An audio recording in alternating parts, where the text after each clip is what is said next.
Can you talk a little bit about OTX and now the new phase of OTX, having acquired Ipsos and Mendelsohn? The vision for OTX when I joined the company was to become not just a market research company that focused on the film industry or the television industry or the game industry, but focused on the consumer and how they were consuming media, content, and technology. And that was something that I think we did a good job at OTX, although we never really got into the technology space all that well. It's a very different part of the business. With respect to working for our content clients, we did some technology work, but we weren't working with the big consumer electronics companies or the big Silicon Valley companies. So, and I think that's a strength of Ipsos, certainly here in the U.S., and the client base that they have and the experience they have in that area. So I think it's, from that perspective, a really nice marriage of OTX, where much of our business has been focused on the content side and the distribution side, whereas Ipsos has a very strong practice on the technology side.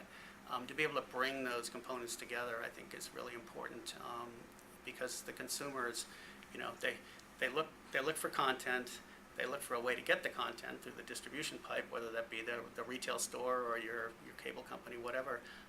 And then they need the technology to access that content. So it's really, that's the continuum for them. And in order for us to understand what they're doing, we need to be in all of those businesses and really understanding the interaction between the different components. So I'm excited about that. I'm also excited that Ipsos has a very strong international infrastructure. And most of our big clients here in the U.S. are multinational. And in fact, most of the growth of their businesses in the next 10 years is going to come from the international marketplace, not from the U.S. So it's important for us to be able to do the things in other countries for our clients that we do here. And already with Ipsos, we've been able to do that. I was in China 2 weeks ago. We did our first film screening in mainland China for one of our studio clients there. So that was pretty exciting. And it's a huge opportunity, certainly for markets like China and Russia and South Korea and others that are growing very rapidly and have entertainment businesses that are growing with them. Do you find that there are significant cultural differences when you do a certain research study? Do some types of research work better in some countries than in others? Absolutely. And in fact, that is why it was so important for us to have a company like Ipsos acquire us, to be able to have the on-the-ground presence in these markets that understand the culture, they understand the nuances of the media and entertainment business, because every country is, for the most part, different in how,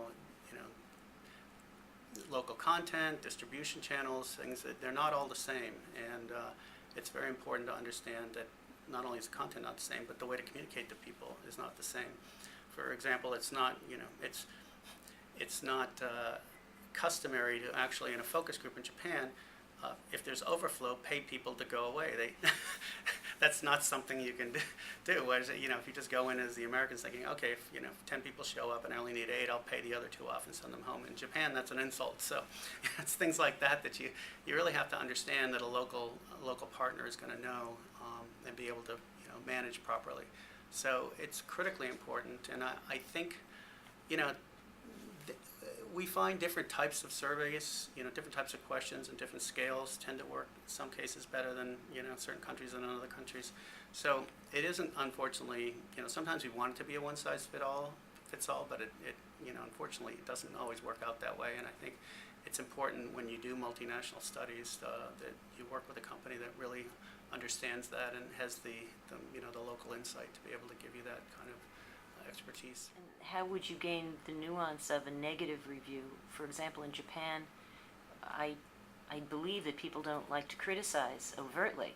So it's having, I guess it's having the ability to be able to analyze it, to know what a criticism is in a culture that doesn't criticize. Absolutely. In fact, Japan we joke that everything in Japan is a 4 or a 5 on the 5-point scale. And so it is important to really, to look at open-ended responses and to do more qualitative and to get better insights in how the market is responding, to look at the behaviors and understand that while they may say one thing, they're doing something different, and understand why that behavior is occurring in the research that you're doing. So Japan is a very tricky market. We probably spend more money in Japan trying to understand the audience in general for the film studios than any other market for that very reason. And how has your role changed, or how will it change since the acquisition and merger? For me, I think it's, the nice thing is that OTX sort of continues on, hopefully as we have been to some degree. Obviously, again, being merged with different divisions of IPSOS, IPSOS Mendelssohn, which is the affluent survey, and the custom business there, which is a tremendous product and a tremendous brand with just a tremendous amount of potential. So I'm excited about that, and also the IPSOS TechCom business that now gets folded in. So I think it's the best of IPSOS and the best of OTX coming together and being able to really run a larger organization that can compete, at a stronger level against some of the other bigger companies that we did compete with, but sometimes just didn't have the resources or the scale to win sort of the bigger projects, the more strategic projects, et cetera. So I think the ability to bring the OTX business and culture into IPSOS with their great culture, I think it's going to be, we hope, a 1 + 1 = 3. I mean, that's obviously the goal that usually is in these situations. It is a little unusual, though, that I think that the acquired company, in this case OTX, is going to have still have a very important part in the growth of the media and entertainment and technology business here going forward as part of IPSOS.